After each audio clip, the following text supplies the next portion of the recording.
Before this story begins, something's going to happen on your side of the screen. Not here where I'm talking, but behind you. Every highway has a moment when the dead try to rejoin the living, and they travel through anything that's listening. Phones, speakers, screens. So if the temperature drops, or you hear a breath you didn't make, don't panic. It just means one of the drivers from these stories finally found a signal strong enough to reach you. And if you hear your name whispered even softly, don't turn around. They're always closest the first time you listen. Welcome. You have entered a spooky universe where stories never sleep and shadows never fade. Let's blend your like and subscribe into Spooky Universe. Before we begin, tell me, where are you watching from and what time is it for you right now? I've always found that question fascinating, because no matter where you are, when the lights go out and the night grows cold, the same darkness finds us all. Let the shadows rise and rule. I've been a long-haul trucker for over a decade. When I say that, people always picture freedom, open skies, miles of road, no boss breathing down your neck. And yeah, there's a kind of peace to it. But they never think about the other part. The long nights when the CB goes dead, the way the dark swallows up the world, the hours when it's just you, your headlights, and the hum of the tires keeping you from falling apart. I've hauled everything from frozen meat to steel beams, and I've driven through every kind of weather this country can throw at you. But nothing has ever stayed with me like what happened that winter 3 years back. I still see it in flashes when I drive at night. Sometimes I wake up thinking I hear the CB hissing beside my bed. That trip started out as a routine. I'd been dispatched from Twin Falls, Idaho, headed to Wichita. Light load, 40 feet of dry goods. The kind of job you can almost do in your sleep if you've been on the road long enough. I'd done that run more times than I could count. But from the start, something felt off. I can't even explain it properly. The air just felt heavier somehow. Like I'd stepped into a story that had already started without me.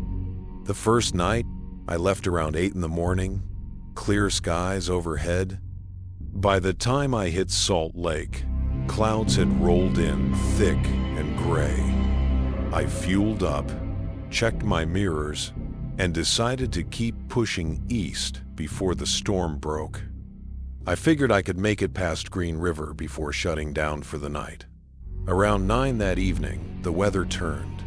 Wind screaming sideways, snow coming down in thick sheets. I pulled into a rest area off I-80, the kind that's just a loop of cracked asphalt and a couple of flickering sodium lamps. There was only one other rig there, an old white Peterbilt parked across the lot. Engine off. Snow piling up on its hood like it had been sitting for hours. I parked a few spots away, killed my lights, and just watched the snow swirl. There's a strange comfort in that silence until it shifts. And it did. Out of the corner of my eye, I saw something move between the trucks. Not quick, not sudden, just steady, like someone walking. I blinked, thinking maybe I imagined it, but the shape was real. It passed through my headlight's reflection and was gone. I waited, hand hovering near the door latch, but nothing else moved. No footprints, no sound. I told myself it was just the snow playing tricks and fired up the engine. Sometimes, staying still makes your mind stir up ghosts. The voice on the CB, I got back on the road, inching east through the storm.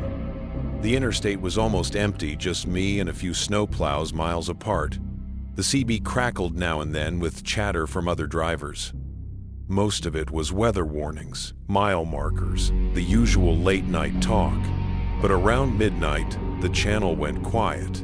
Not silent, quiet in a way that makes you notice your own breathing. Then I heard it. Static first, But beneath that, something else. A low hum that shifted into words. I leaned closer, hand on the dial. Jake. It said my name. I swear to God, clear as day. I froze, looking at the radio like it had just come alive. Nobody on that channel knew me by name. My handle was Gray Dog. That's what everyone called me. I tried to laugh it off, pressed the mic and said, "Breaker 1 to 9. Who's calling Jake?" No response, just static. Then, faint. So faint I almost missed it. Behind you. I checked my mirrors. All I saw was white. The snow made the world look like static itself. I told myself it was interference. Some stray signal from another band. Happens more than people think. But I couldn't shake the sound of that voice. The tone wasn't mocking. It sounded tired, sad. The white truck. A few miles later, a pair of headlights appeared in my mirrors. They were far back at first, then closed in faster than made sense in that storm. When the rig passed me, I caught a glimpse through the snow. White Peterbilt, same one from the rest area. Same one that hadn't moved when I pulled away. It went by slow, almost like the driver wanted me to see him. I didn't catch a face, just the outline of someone hunched over the wheel, motionless. The taillights drifted ahead into the fog, then vanished completely. I thought maybe he'd pulled off, but when I passed the next exit, there was no sign of him. Just black road and snow.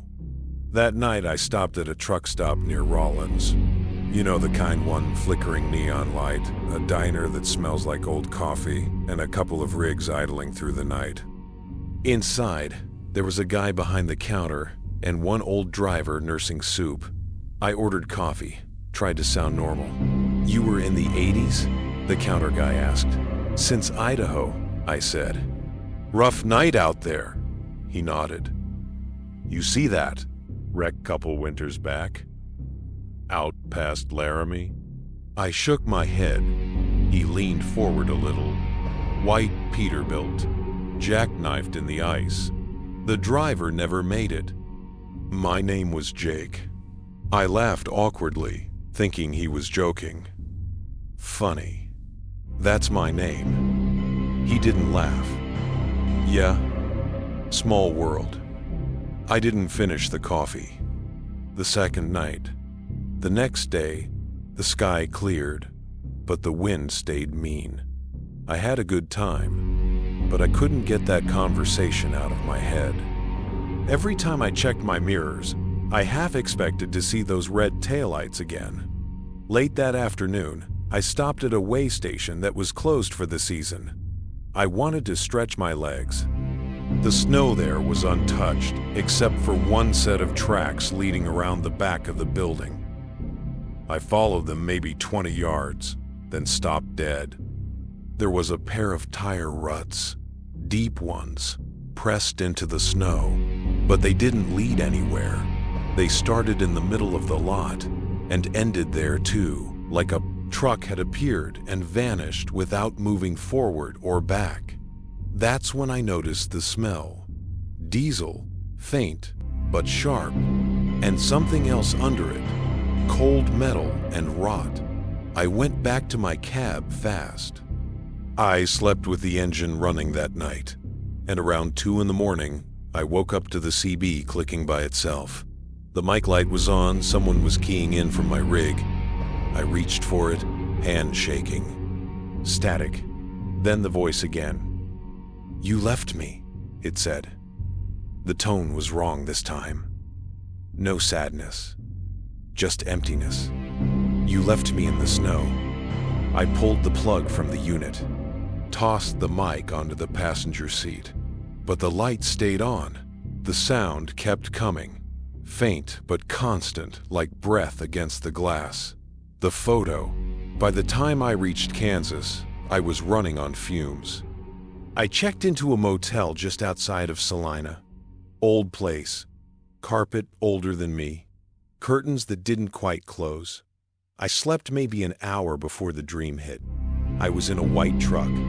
Same model, same hum of the engine, same snow outside. But I wasn't driving. I was in the passenger seat, staring at the back of the driver's head. He looked like me. The CB hissed, and I heard my own voice say, "You left me." Then I woke up, sweating, my mouth dry as dust. The next morning I went to load check, and when I opened my door, there was something tucked under the wiper. A photograph, black and white. A man standing beside that same Peterbilt, one arm resting on the grill, smiling. Across the bottom, written in faded ink, Jake, 2016. I don't remember picking it up. I just remember standing there, feeling the cold on my hands, staring at that face that looked exactly like mine 10 years younger. Maybe 20 pounds lighter, but me.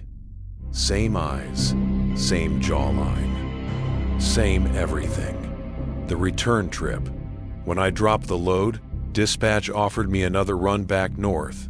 I almost said no, but I needed the miles, so I said yes. The drive back was quiet, too quiet.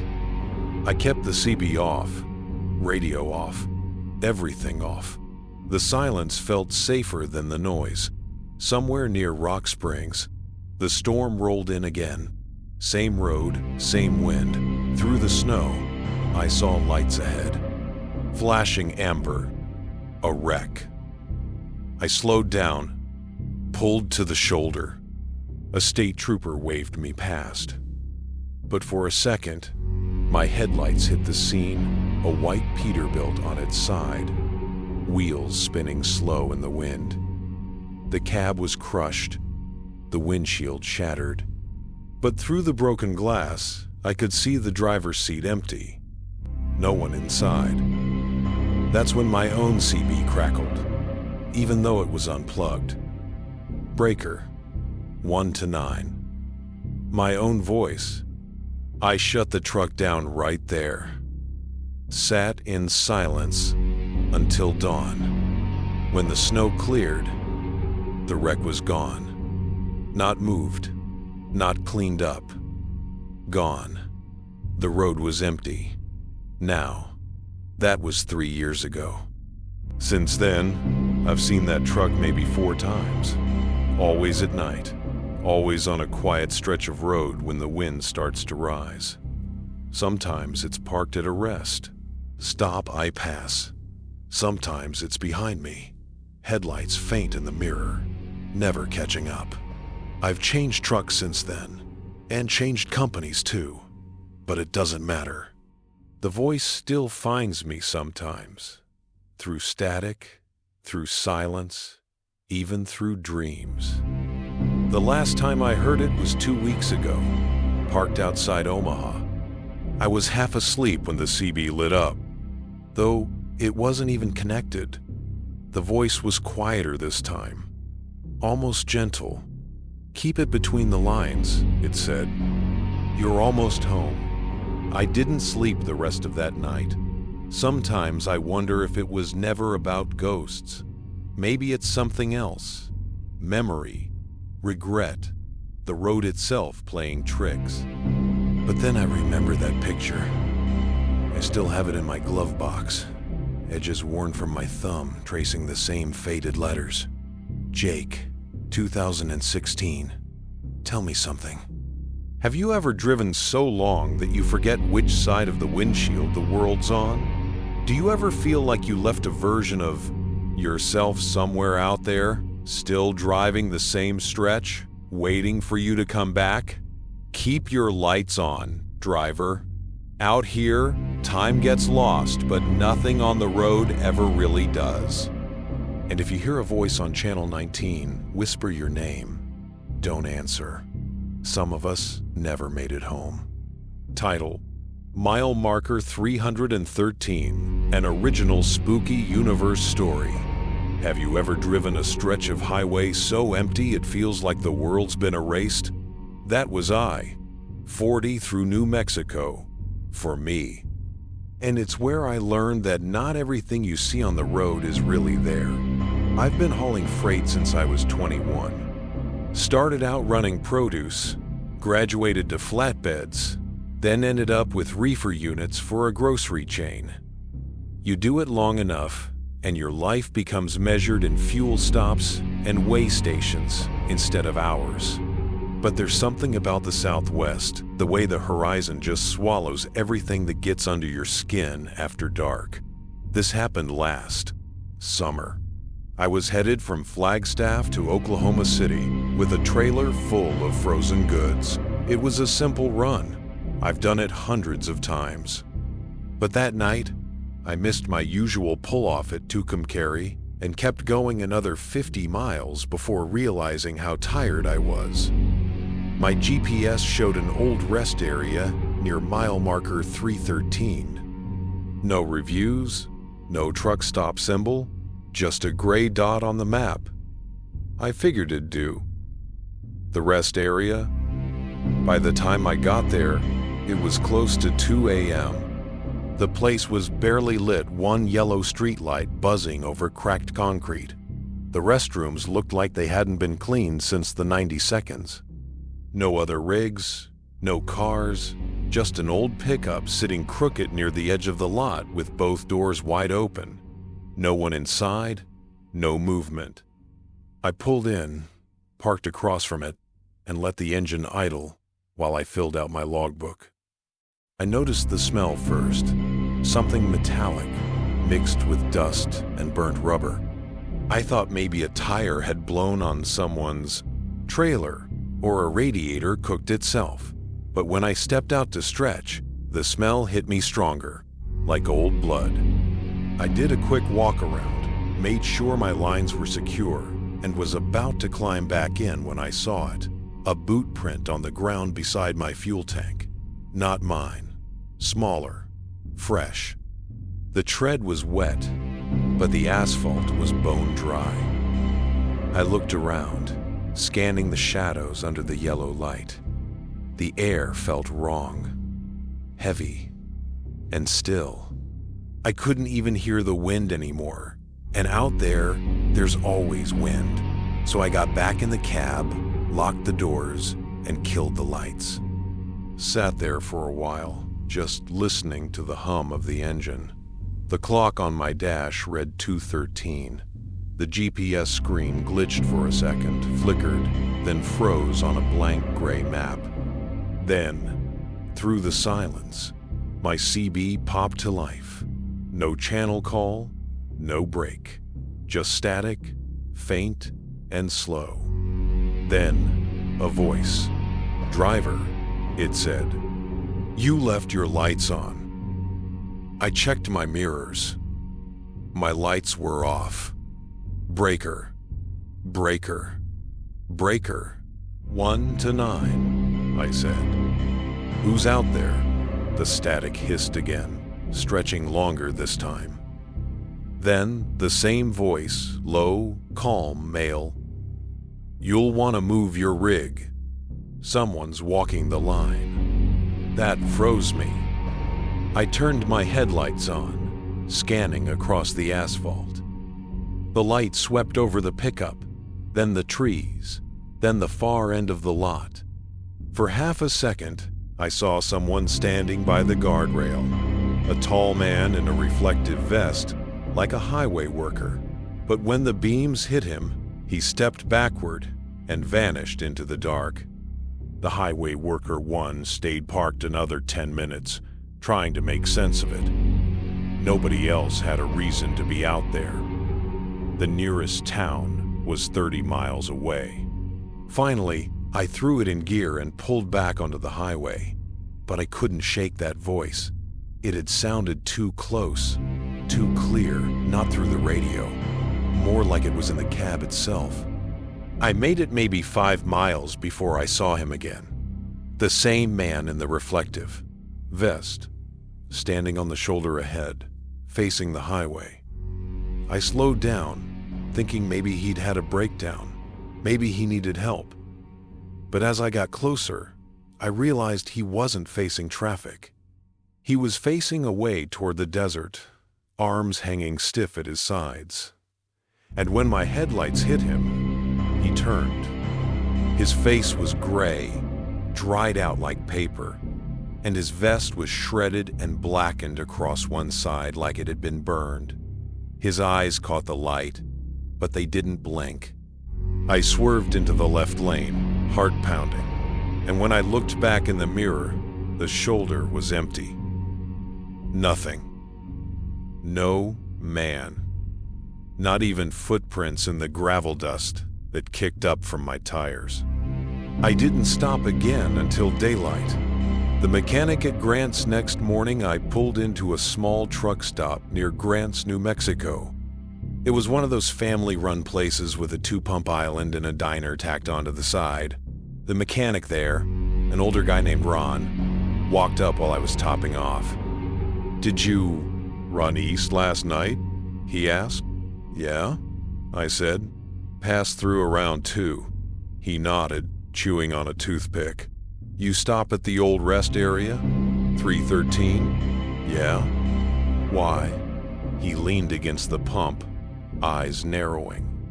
"That place ain't been open in years. DOT shut it down after an accident. The tanker rolled over and burned half the asphalt. The driver died on impact, caught the fire line, and scorched about 100 yards of brush. You can still smell it when the wind shifts." I didn't say anything, just stared down at the diesel dripping from the nozzle. Ron kept going. "Folks around here say sometimes you can still see him out there. State worker, burned up trying to pull the driver out before the tanker exploded. They say if you stop at that lot, he'll tell you to move your truck. Don't ignore him." I paid for my fuel and left without finishing my coffee. The second encounter. That night I made it into Texas. I was dead tired, but I kept thinking about what Ron said. The CB stayed off. The road was quiet, except for the hum of the tires and the occasional howl of wind across the plains. Around midnight, my dash light flickered. Voltage dip, I thought. Happens sometimes. Then my headlights dimmed for half a second. And in that half second, I saw him again standing in the middle of the lane ahead, like he'd been waiting for me. No vest this time, just burned coveralls, black streaks across his chest, skin hanging like melted wax. I slammed the brakes, but by the time the truck stopped, the road was empty. Nobody. No sign of impact, just the smell of burnt metal and diesel pouring through the vents. I sat there shaking, both hands gripping the wheel so hard my knuckles ached. After a few minutes, I put the rig back in gear and eased forward. A mile later, I passed a green sign, mile 313. The tape. A few days later, I delivered in Oklahoma City. I tried to let it go. Told myself it was exhaustion. Eyes playing tricks in the dark. But a week later, when I was back home in Amarillo, my dispatcher called. "Jake," he said, "you've been talking to somebody out on the radio?" "Not really," I said. "Why?" He hesitated. "Got a weird voicemail from a way station clerk out near Santa Rosa. Said your truck rolled through early Tuesday morning. Nobody inside, just idling. He swears he saw a man in a vest standing by the guardrail when it came past. Said the guy waved him off. Then the truck stopped itself, the engine cut, and the door slammed. I told him it wasn't me. I've been home since Sunday." He didn't push it, but the next day, when I went out to the yard to start my truck, there was a cassette tape sitting on the driver's seat. No label. Just an old Maxell tape, cracked at the corner. Curiosity got the better of me. I dug out an old tape deck from my toolbox, plugged it in. Static filled the cab. Then, a man's voice. "You left your lights on," he said. Then faint, almost, lost in the hiss. Mile marker 313. That's it. Nothing else. The return. A month later, I got another run east. Same route. I told myself I wouldn't look, wouldn't stop. But as the miles rolled by and the sky turned that pale red before dawn, I found myself watching the markers again. 307, 308, 310, and then 313. The lot was there. The yellow light is still buzzing. The same old pickup is still sitting crooked with both doors open. And standing beside it, facing the road, was the man in the vest. This time I didn't slow down, didn't blink. But as I passed, my headlights caught his face just long enough to see something new black soot shaped like a handprint across his neck and what looked like truck numbers burned into the fabric of his vest. My numbers. Now, it's been 6 months since then. I switched companies. I run mostly in the Midwest now, but every so often, when I flip past the CB channels, I catch at that low crackle, the faint voice breaking through the noise. "Driver," it says, "you left your lights on." I don't answer. Not anymore. But sometimes, when I'm parked on a lonely stretch with the engine off, I'll glance at the mirror and see a figure standing by the trailer, just outside the glow of the marker lights, still as stone, watching. And if I listen long enough, I swear I can hear the hiss of a fire that isn't there. Tell me, when you're driving late at night and you see a man by the road, do you stop? Or do you keep going, hoping you didn't see what you think you did? If you ever pass mile marker 313, keep your lights on. And if someone tells you to move your rig, do it. Because out here, some warnings don't come from the living. Title: Dead Air on Channel 7, an original Spooky Universe story. I started trucking because I liked the quiet. That's what I tell people anyway. Truth is, I was running from something, from someone. You don't end up living in a cab, eating out of plastic bags, and sleeping at truck stops because you love freedom. You do it because you have nowhere else to go. This happened 2 years ago. I was doing a west to east haul Bakersfield to Louisville. It was supposed to be a simple 3-day run. I've done it plenty of times. But halfway through Arizona, I picked up a stretch of silence that I still hear sometimes, even now when the world's asleep and the CB's nothing but dead air. The quiet stretch. It started outside of Holbrook, around 1 a.m. The road there is endless, nothing but desert on both sides and power lines that look like crosses. I'd been listening to a few drivers talking about road closures ahead, trying to stay awake. The radio chatter faded bit by bit until the only thing left was the hum of the tires, then nothing. I mean complete silence. No hiss, no feedback, no carrier noise. Channel 19 was just gone. I clicked over to Channel 7 out of habit. That's a secondary one old-timers still use. And right away, I caught something faint at first, like someone breathing into the mic. I figured it was some driver half asleep on the button. Then a voice said, slow and dry, "Westbound you out there?" I keyed the mic. "Yeah, westbound." "You're breaking up, driver." "Where are you at?" "Nothing for a second." Then, "You're coming up on the wreck." The line went dead again. I frowned, checked my GPS. No wrecks reported, no warnings. The road ahead looked clean. But maybe the guy was warning me about something further up. So I slowed a little. I didn't see anything until maybe 15 miles later, when I passed a black skid mark cutting across both lanes. It looked fresh. There was no debris, no sign of a vehicle. But the mark ran right off the shoulder and disappeared into the desert. No barriers, no tracks leading out. Just nothing. The old driver. The next truck stop was a place called Roadrunner's Haven. That name made me laugh when I saw the sign. The lot was half full, mostly reefers. I pulled in, got a coffee, and sat near the counter. An older driver sat a few stools down, gray beard, eyes bloodshot, like he'd seen too many nights like this. "You westbound?" he asked. "Yeah," I said. "Came in from Holbrook." He nodded slowly. "You talked to anyone out there at 7 tonight?" I hesitated.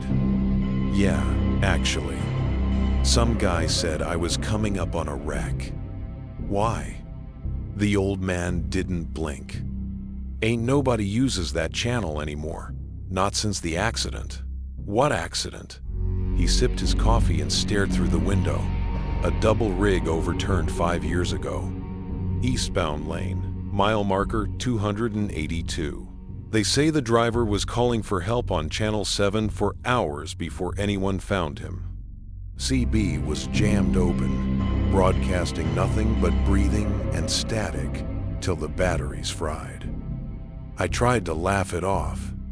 "You think I was talking to a ghost?" He didn't laugh, just looked at me with tired eyes. "You weren't talking. You were listening." The voice I left around 3 a.m., heading east again. I told myself it was just stories, truck stop talk. But when I hit Channel 7 again, the line was still open, that same low hiss. Then I heard him again. "Westbound, you hear me now?" I swallowed, gripped the mic. "Yeah, I got you, driver. You okay out there?" Silence. Then, faint but clear, "You missed the wreck." I slowed the truck again, peering through the windshield. The desert stretched out flat and endless. No sign of headlights. No sign of anything moving. Then the CB cracked once more. "It's still here." I flipped the mic switch off and shoved it aside. About 10 minutes later, I saw flashing lights ahead. Faint blue and red, way off the road. I eased up, thinking maybe there had been a crash after all. But as I got closer, I realized those weren't lights. They were reflections. 2 pieces of chrome, twisted metal, half buried in the sand. It was a cab, or what was left of one. The paint was gone, the frame rusted through, and the number plate peeled off.